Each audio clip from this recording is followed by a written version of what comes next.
ವಯನಾಡಿನಲ್ಲಾದ ಸ್ಥಿತಿ ಕರ್ನಾಟಕದಲ್ಲೂ ಕೂಡ ಕೆಲವು ಜಿಲ್ಲೆಗಳಿಗೆ ಕೆಲವು ಭಾಗಗಳಿಗೆ ಆಗುತ್ತಾ ಆಗೋದು ಬೇಡ ಬಟ್ ಆದರೂ ಕೂಡ ಕೆಲವು ಡೇಂಜರ್ ಸ್ಪಾಟ್ಗಳು ಅಂತ ಗುರುತಿಸಲಾಗ್ತಾ ಇದೆ. ಯಾವ್ಯಾವ್ದು ಜಾಗ ನೋಡಿ ವರದಿಯನ್ನ. ವಯನಾಡು ರೀತಿಯೇ ಕರ್ನಾಟಕದಲ್ಲೂ ಡೇಂಜರ್ ಸ್ಪಾಟ್. ವಯನಾಡು ಮಾದರಿ ಗುಡ್ಡ ಕುಸಿತ ಭೀತಿ. ರಾಜ್ಯಕ್ಕೂ ಬರುತ್ತಾ ವಯನಾಡು ಪರಿಸ್ಥಿತಿ. ಕೇರಳದ ವಯನಾಡು ಮಾದರಿ ಗುಡ್ಡದ ಭೂತ ಕರುನಾಡನ್ನು ಕಾಡ್ತಿದೆ.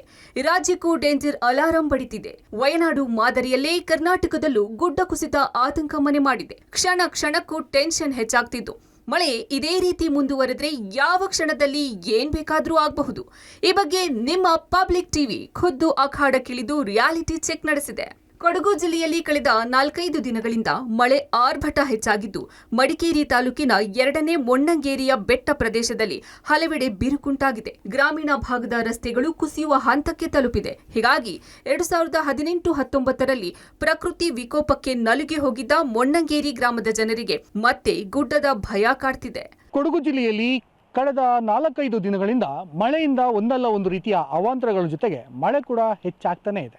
ಅಷ್ಟೇ ಅಲ್ಲದೆ ಮಡಿಕೇರಿ ತಾಲೂಕಿನ 2ನೇ ಮೊಣ್ಣಂಗೇರಿಯ ಬೆಟ್ಟದ ತಪ್ಪಲಿನಲ್ಲಿ ಪಬ್ಲಿಕ್ ಟಿವಿ ಕೂಡ ಇದೆ.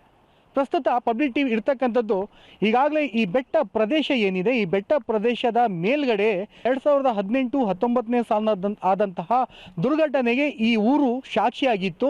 ಈ ಬೆಟ್ಟ ಪ್ರದೇಶವು ಕೂಡ ಸಾಕ್ಷಿಯಾಗಿತ್ತು. ಯಾಕಂದರೆ ಆ ಪ್ರಮಾಣದಲ್ಲಿ ಬೆಟ್ಟ ಕುಸಿತಿತ್ತು. ಪ್ರಾಕೃತಿಕ ವಿಕೋಪಕ್ಕೂ ಕೂಡ ಈ ಊರು ನಲುಗಿ ಹೋಗಿತ್ತು. ಇದೀಗ ಮತ್ತೆ ಮಳೆ ಆರಂಭ ಆಗಿದೆ.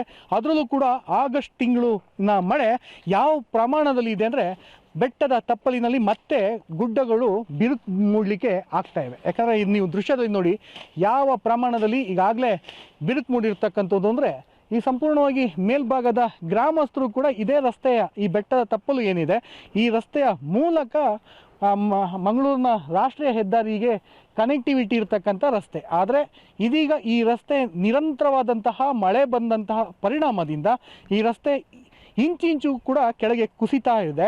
ಇದೇ ರೀತಿ ಮಳೆ ಪ್ರಮಾಣ ಹೆಚ್ಚಾದರೆ ಈ ಬೆಟ್ಟ ಮತ್ತೆ ಕುಸಿಯುವಂಥದ್ದು 2018-19ನೇ ಸಾಲಿನಲ್ಲಿ ಸಂಭವಿಸಿದ ಘಟನೆ ಮತ್ತೆ ಪುನರ್ ಆಗಬಹುದು ಅನ್ನೋದು ಕೂಡ ಹೇಳ್ತಾ ಇದ್ದಾರೆ, ಮರುಕಳಿಸಬಹುದು ಅನ್ನೋದು ಕೂಡ ಇಲ್ಲಿಯ ಗ್ರಾಮಸ್ಥರು ಹೇಳುವಂಥದ್ದು. ಮಡಿಕೇರಿ ತಾಲೂಕಿನ ಕರ್ತೋಜಿ ಗ್ರಾಮದಲ್ಲಿರುವ ಬೆಟ್ಟ ಕುಸಿಯುವ ಸ್ಥಿತಿಯಲ್ಲಿದ್ದು ಮಾಣಿ ಮೈಸೂರು ರಾಷ್ಟ್ರೀಯ ಹೆದ್ದಾರಿ ಬಳಿಯ ರಸ್ತೆ ನಿತ್ಯ ಉಬ್ಬುತ್ತಿದೆ. ಕರ್ತೋಜಿ ಗ್ರಾಮದ ಜನರಲ್ಲಿ ಆತಂಕ ಮನೆ ಮಾಡಿದೆ.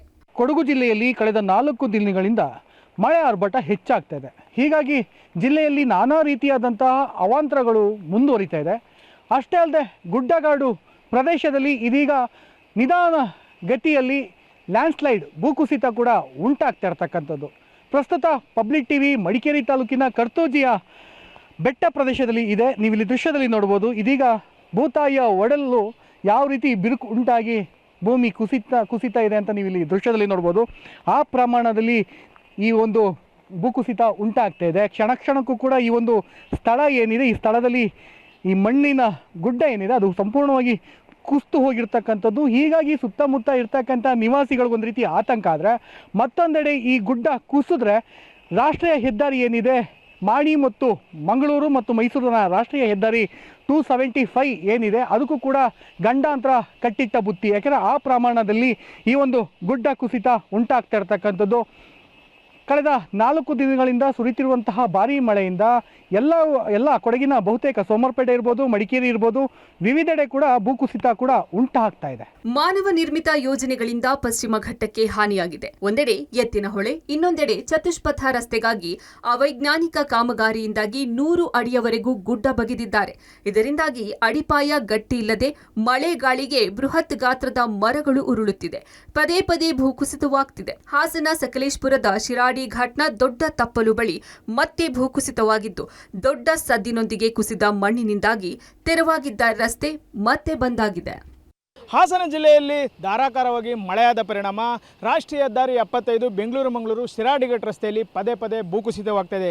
ಇದಕ್ಕೆ ಪ್ರಮುಖವಾದಂಥ ಕಾರಣ ಅವೈಜ್ಞಾನಿಕ ಕಾಮಗಾರಿ. ಒಂದೆಡೆ ಶಿರಾಡಿ ರಸ್ತೆಯಲ್ಲಿ ಭೂಕುಸಿತವಾದೆ, ಇನ್ನೊಂದೆಡೆ ಪಶ್ಚಿಮ ಘಟ್ಟ ಪ್ರದೇಶಕ್ಕೂ ಹಾನಿಯಾಗ್ತಿದೆ. ಈಗ ನೀವು ದೃಶ್ಯದಲ್ಲಿ ಗಮನಿಸ್ಬೋದು, ಇದು ಪಶ್ಚಿಮ ಘಟ್ಟ ಪ್ರದೇಶ ಸಕಲೇಶ್ಪುರ ಹಸಿರು ಕಾರಣದಿಂದ ಯಾವಾಗಲೂ ಕಂಗೊಳಿಸಿತ್ತು. ಇದರ ಮಧ್ಯೆ ಸರ್ಕಾರದ ಯೋಜನೆಗಳು ಬಂದು ಒಂದೆಡೆ ಪವರ್ ಪ್ರಾಜೆಕ್ಟ್ ಬಂದರೆ ಮತ್ತೊಂದೆಡೆ ಎತ್ತಿನಹೊಳೆ ಯೋಜನೆ ಬಂತು. ಈ ಎತ್ತಿನಹೊಳೆ ಯೋಜನೆ ಪೈಪ್ಲೈನ್ಗಾಗಿ ಗುಡ್ಡವನ್ನು ಅವೈಜ್ಞಾನಿಕವಾಗಿ ಬಗೆಯಲಾಗಿದೆ. ಇದರಿಂದಾಗಿ ಮಳೆಗಾಲದಲ್ಲಿ ಪದೇ ಪದೇ ಮಣ್ಣು ಕುಸಿತವಾಗ್ತಾ ಇದೆ. ಇದು ಪ್ರಮುಖವಾದಂತಹ ಒಂದು ಕಾರಣವಾಗಿದೆ. ಈ ಎತ್ತಿನಹೊಳೆ ಯೋಜನೆ ಪಶ್ಚಿಮ ಘಟ್ಟದ ಕಾಡಿನ ಮಧ್ಯೆ ಬಂದಿರೋದ್ರಿಂದ ಎರಡೂ ಬದಿಯಲ್ಲಿ ಈ ಗುಡ್ಡವನ್ನು ಬಗೆಯಲಾಗಿದೆ. ಆ ಬಗೆದ ಪರಿಣಾಮ ಮಳೆಗಾಲದಲ್ಲಿ ಸಂಪೂರ್ಣವಾಗಿ ಗುಡ್ಡ ಕುಸಿತವಾಗ್ತಾ ಇದೆ. ಇದರಿಂದಾಗಿ ಕಾಡು ಏನಿದೆ ಅದು ಸಹ ಹಾನಿಯಾಗ್ತಿದೆ. ಮತ್ತೊಂದೆಡೆ ಶಿರಾಡಿಘಾಟ್ ರಸ್ತೆ 75 ದೊಡ್ಡ ತಪ್ಪಲು ಬಳಿ ನೋಡ್ಬೋದು, ಚತುಷ್ಪಥ ರಸ್ತೆ ಅಗಲೀಕರಣಕ್ಕಾಗಿ ಅವೈಜ್ಞಾನಿಕವಾಗಿ ಮಣ್ಣನ್ನು ಬಗೆಯಲಾಗಿದೆ. ಈ ಮಣ್ಣು ಒಂದು ರೀತಿ ಕೆಸರುಮಯವಾಗಿರ್ತದೆ. ಯಾಕೆಂದರೆ ಮಳೆಗಾಲದಲ್ಲಿ ಆದಷ್ಟು ಬೇಗ ಇದು ನೀರಿನ ತೇವಾಂಶವನ್ನು ಹೀರ್ಕೊಳ್ಳುತ್ತೆ. ಪದೇ ಪದೇ ಮಳೆ ಬೀಳ್ತಾ ಇರೋದ್ರಿಂದ ಅದು ಸಂಪೂರ್ಣವಾಗಿ ಕೆಸರುವಾಗಿ ಮೇಲಿಂದ ಕುಸಿದು ಬರ್ತದೆ. ಅಲ್ಲದೆ ರಸ್ತೆಯ ಮೇಲೆ ಏನಿದೆ ಆ ಪಕ್ಕ ಹಾಗೂ ಮೇಲೆ ಮರಗಿಡಗಳಿದೆ ಅವೆಲ್ಲವೂ ಸಹ ರಸ್ತೆಗೆ ಕುಸಿದು ಬರ್ತವೆ. ಹೀಗಾಗಿ ಈ ಭಾಗದಲ್ಲಿ ಸಂಚರಿಸುವಂತಹ ವಾಹನಗಳು ಜೀವವನ್ನು ಕೈಯಲ್ಲಿ ಹಿಡಿದು ಪ್ರತಿನಿತ್ಯ ಸಂಚಾರವನ್ನು ಮಾಡಬೇಕು.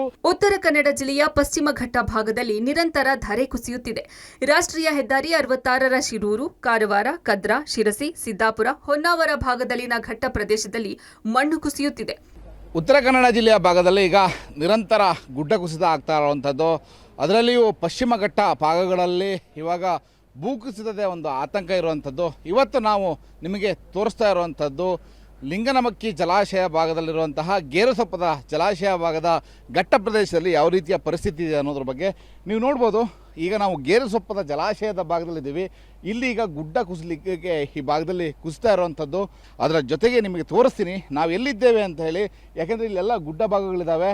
ಜಲಾಶಯದ ಪಕ್ಕದಲ್ಲಿಯೇ ಈಗ ಗುಡ್ಡ ಕುಸಿತ ಆಗಲಿಕ್ಕೆ ಒಂದು ರೀತಿಯ ಭಯದ ವಾತಾವರಣ ಈ ಭಾಗದಲ್ಲಿ ಇರುವಂಥದ್ದು. ಯಾಕೆಂದರೆ ಹಿಂದೆ ಆ ಕೊಡಸಳ್ಳಿ ಡ್ಯಾಮ್ ಭಾಗದಲ್ಲಿಯೂ ಕೂಡ ಗುಡ್ಡ ಕುಸಿತ ಆಗಿತ್ತು. ಆ ಭಾಗದಲ್ಲಿ ಸಾಕಷ್ಟು ಅನಾಹುತಗಳಾಗಿದ್ದವು. ಆದರೆ ಇದೀಗ ಗೇರುಸೊಪ್ಪ ಡ್ಯಾಮ್ನ ಭಾಗದಲ್ಲಿರುವಂತಹ ಘಟ್ಟ ಭಾಗದಲ್ಲಿ ಈಗ ಗುಡ್ಡ ಕುಸಿಯುವಂತಹ ಆತಂಕ ಇದೆ. ಇನ್ನು ಹೊನ್ನಾವರ ಸಾಗರ ಭಾಗದ ಹೆದ್ದಾರಿಯಲ್ಲೂ ಇದೇ ಪರಿಸ್ಥಿತಿ ಇದೆ. ಉತ್ತರ ಕನ್ನಡ ಜಿಲ್ಲೆ ಹೆಚ್ಚು ಪಶ್ಚಿಮ ಘಟ್ಟ ವಲಯವನ್ನು ಹೊಂದಿರುವಂಥದ್ದು. ಇನ್ನು ನಾವಿವತ್ತು ಹೊನ್ನಾವರ ಭಾಗದ ಹೊನ್ನಾವರ ಮತ್ತು ಸಾಗರಕ್ಕೆ ಹೋಗುವಂತಹ ರಾಷ್ಟ್ರೀಯ ಹೆದ್ದಾರಿ 206ರ ಭಾಗದಲ್ಲಿದ್ದೀವಿ. ಇಲ್ಲಿ ಯಾವ ರೀತಿಯ ಆತಂಕ ಇದೆ ಅನ್ನೋದನ್ನು ನಿಮಗೆ ತೋರಿಸ್ತೀನಿ. ನೀವು ನೋಡ್ಬೋದು, ಇದು ಗೇರುಸೊಪ್ಪದಿಂದ ಸಾಗರ ಭಾಗಕ್ಕೆ ಹೋಗುವಂಥ ಒಂದು ರಸ್ತೆ ಮಾರ್ಗ ಇದು. ಈ ಭಾಗದಲ್ಲಿ ಪ್ರತಿದಿನವೂ ವೆಹಿಕಲ್ಗಳು ಈ ಭಾಗದಲ್ಲಿ ಸಂಚರಿಸ್ತಾನೆ ಇರುತ್ತೆ. ಬೆಂಗಳೂರಿಗೆ ಹೋಗಬೇಕು ಅಂತಂದರೂ ಇದೇ ಮಾರ್ಗದ ರಸ್ತೆ. ಅದರಲ್ಲಿ ಗುಡ್ಡಗಳು ಈಗ ಅಲ್ಲಿ ಕುಸಿತಾ ಇರುವಂಥದ್ದು, ಅದರ ಜೊತೆಗೆ ಆತಂಕವನ್ನು ಕೂಡ ತಂದೊಡ್ಡಿರುವಂಥದ್ದು. ಕಳೆದ 3 ವರ್ಷಕ್ಕೆ ಹೋಲಿಸಿದರೆ 40ಕ್ಕೂ ಹೆಚ್ಚು ಭಾಗಗಳು ಈ ಭಾಗದಲ್ಲಿ ಗುಡ್ಡ ಕುಸಿತ ಆಗಿರುವಂಥದ್ದು. ನೀವು ನೋಡ್ಬೋದು, ಮಳೆಯ ನೀರಿನಿಂದ ಕಲ್ಲುಗಳೇ ಜರಿದು ಈ ಭಾಗದಲ್ಲಿ ಬಿದ್ದಿರುವುದನ್ನು ಗಮನಿಸ್ಬೋದು. ಉತ್ತರ ಕನ್ನಡ ಜಿಲ್ಲೆಯಲ್ಲಿ ಈ ಥರ ದೃಶ್ಯಗಳು ಪ್ರತಿದಿನ ನೋಡಲಿಕ್ಕೆ ಸಿಗ್ತದೆ. ಯಾಕಂದರೆ ಮಳೆಯ ಅಬ್ಬರ ಒಂದು ಕಡೆ ಆದರೆ ಮಣ್ಣು ಸಡಿಲಾಗಿದ್ದಾವೆ, ಒಳಭಾಗದಿಂದ ಜಲ ಉತ್ಪತ್ತಿ ಆಗ್ತಾ ಇದ್ದಾವೆ. ಜೊತೆಗೆ ಅಭಿವೃದ್ಧಿ ಕಾಮಗಾರಿಗಳು ಇವತ್ತು ಜಿಲ್ಲೆಯ ಪಶ್ಚಿಮ ಘಟ್ಟ ವಲಯದ ಒಡಲನ್ನು ಸುಡ್ತಾ ಇದ್ದಾವೆ. ಮಂಗಳೂರಿನ ಹೊರವಲಯದ ವಾಮಂಜೂರು ಸಮೀಪದ ಕೆತ್ತಿಕಲ್ ಬಳಿಯ ರಾಷ್ಟ್ರೀಯ ಹೆದ್ದಾರಿಯಲ್ಲೂ ಗುಡ್ಡ ಕುಸಿಯುವ ಭೀತಿ ಇದೆ. ಮಂಗಳೂರು ಸೋಲಾಪುರ ರಾಷ್ಟ್ರೀಯ ಹೆದ್ದಾರಿ ಕಾಮಗಾರಿಗಾಗಿ ಗುಡ್ಡದ ಒಂದು ಭಾಗವನ್ನ ಅಗೆಯಲಾಗಿದ್ದು, ಇದೀಗ ದಿನದಿಂದ ದಿನಕ್ಕೆ ಒಂದೊಂದು ಭಾಗ ಕುಸಿಯುತ್ತಿದೆ. ಶಿರೂರು ಗುಡ್ಡ ಕುಸಿತ ಪ್ರಕರಣ, ಅದರ ಜೊತೆಗೆ ವಯನಾಡ್ನ ಭೀಕರ ದುರಂತ ಇಡೀ ದೇಶವನ್ನೇ ಬೆಚ್ಚಿ ಬೀಳಿಸಿದೆ. ಹೀಗಾಗಿ ಇಂಥ ದುರಂತಗಳು ರಾಜ್ಯದಲ್ಲೂ ಸಂಭವಿಸುತ್ತೆ ಅನ್ನುವಂಥ ಮುನ್ಸೂಚನೆಯನ್ನು ಈಗಾಗಲೇ ತಜ್ಞರ ಸಮಿತಿ ನೀಡಿದೆ. ಹಾಗಾಗಿ ದಕ್ಷಿಣ ಕನ್ನಡ ಜಿಲ್ಲೆಯಲ್ಲೂ ಸಾಕಷ್ಟು ತಾಲೂಕುಗಳಲ್ಲಿ ಇದೇ ರೀತಿಯಾದಂಥ ಭೂಕುಸಿತಗಳು ಆಗುತ್ತೆ ಅನ್ನುವಂಥ ಒಂದು ಎಚ್ಚರಿಕೆಯನ್ನು ಕೊಡಲಾಗಿದೆ. ಅದನ್ನು ಗಮನಿಸುವುದಿದ್ರೆ ಇಲ್ಲಿಯೂ ಮಂಗಳೂರಿನಲ್ಲೂ ಸಾಕಷ್ಟು ಗುಡ್ಡ ಕುಸಿತದ ಭೀತಿ ಎದುರಾಗಿದೆ. ನಾವಿವತ್ತು ಮಂಗಳೂರಿನಿಂದ ವಾಮಂಜೂರು ಸಮೀಪದ ಕೆತ್ತಿಕಲ್ ಅನ್ನುವಂಥ ಪ್ರದೇಶದಲ್ಲಿದ್ದೇವೆ. ಇದು ಮಂಗಳೂರು ಹಾಗೂ ಸೋಲಾಪುರವನ್ನು ಸಂಪರ್ಕ ಮಾಡುವಂಥ ರಾಷ್ಟ್ರೀಯ ಹೆದ್ದಾರಿಯ ಚತುಷ್ಪಥ ಕಾಮಗಾರಿ ಈಗ ಆರಂಭಗೊಂಡಿದೆ. ಕಳೆದ ಕೆಲ ವರ್ಷಗಳ ಹಿಂದೆಯೇ ಈ ಒಂದು ಕಾಮಗಾರಿ ಆರಂಭಗೊಂಡಿದೆ. ಅವತ್ತಿನಿಂದ ಇವತ್ತಿನವರೆಗೂ ಈ ಭಾಗದಲ್ಲಿರುವಂಥ ಎಲ್ಲ ಗುಡ್ಡಗಳನ್ನು ಕೊರೆಯುವಂಥ ಕೆಲಸಗಳಾಗ್ತಾ ಇದೆ. ಕಾಮಗಾರಿ ಮುಂದುವರೆದಿದೆ. ಅದರ ಭಾಗವಾಗಿ ನಾವು ಗಮನಿಸಬಹುದು, ಈ ಗುಡ್ಡ ಕುಸಿದು ಬೀಳುವಂತಹ ಭೀತಿ ಎದುರಾಗಿದೆ. ಇದು ಕೆತ್ತಿಕಲ್ಲಿನ ಗುಡ್ಡ. ಸಾಕಷ್ಟು ವರ್ಷಗಳ ಹಿಂದೆ ಈ ಭಾಗದಲ್ಲಿ ಒಂದು ದೊಡ್ಡ ಮಟ್ಟದ ಗುಡ್ಡ ಕುಸಿತ ಆಗಿತ್ತು. ಆದರೆ ಯಾವುದೇ ರೀತಿಯಾದಂಥ ಪ್ರಾಣಹಾನಿ ಆಗಲಿಲ್ಲ. ಬೆಳಗಿನ ಜಾವ ಆಗಿರುವಂಥದ್ದು. ಈಗ ಮತ್ತೆ ಇಷ್ಟು ವರ್ಷಗಳ ಬಳಿಕ ಇಲ್ಲಿ ಈ ಗುಡ್ಡ ಕುಸಿತ ದಿನದಿಂದ ದಿನಕ್ಕೆ ಆಗ್ತಾ ಇದೆ. ಇದಕ್ಕೆ ಕಾರಣ ಆಗಿರುವಂಥದ್ದು ಕಾಮಗಾರಿ ಆಗ್ತಾ ಇರುವಂಥದ್ದು. ರಾಷ್ಟ್ರೀಯ ಹೆದ್ದಾರಿಯ ಕಾಮಗಾರಿಗಾಗಿ, ಚತುಷ್ಪಥ ರಸ್ತೆಗಾಗಿ ಈ ರೀತಿಯಾಗಿ ಗುಡ್ಡವನ್ನು ಕೊರೆಯಲಾಗಿದೆ ಒಂದು ಭಾಗದಲ್ಲಿ. ಹಾಗಾಗಿ ಮೇಲ್ಭಾಗದಿಂದ ಗುಡ್ಡ ಕುಸಿದು ಬೀಳ್ತಾ ಇರುವಂಥದ್ದು. ನಿರಂತರವಾಗಿ ಇಲ್ಲಿ ಮಳೆ ಬಂದಂಥ ಸಂದರ್ಭದಲ್ಲಿ ಗುಡ್ಡ ಕುಸಿತ ಆಗುತ್ತೆ. ಒಟ್ನಲ್ಲಿ ಕರುನಾಡಿಗೂ ಗುಡ್ಡ ಕುಸಿತದ ಟೆನ್ಷನ್ ಶುರುವಾಗಿದ್ದು, ಅವಾಂತರಕ್ಕೂ ಮುನ್ನ ಎಚ್ಚೆತ್ತುಕೊಂಡ್ರೆ ಭಾರಿ ಅನಾಹುತ ತಪ್ಪಿಸಬಹುದಾಗಿದೆ. News desk, Public TV.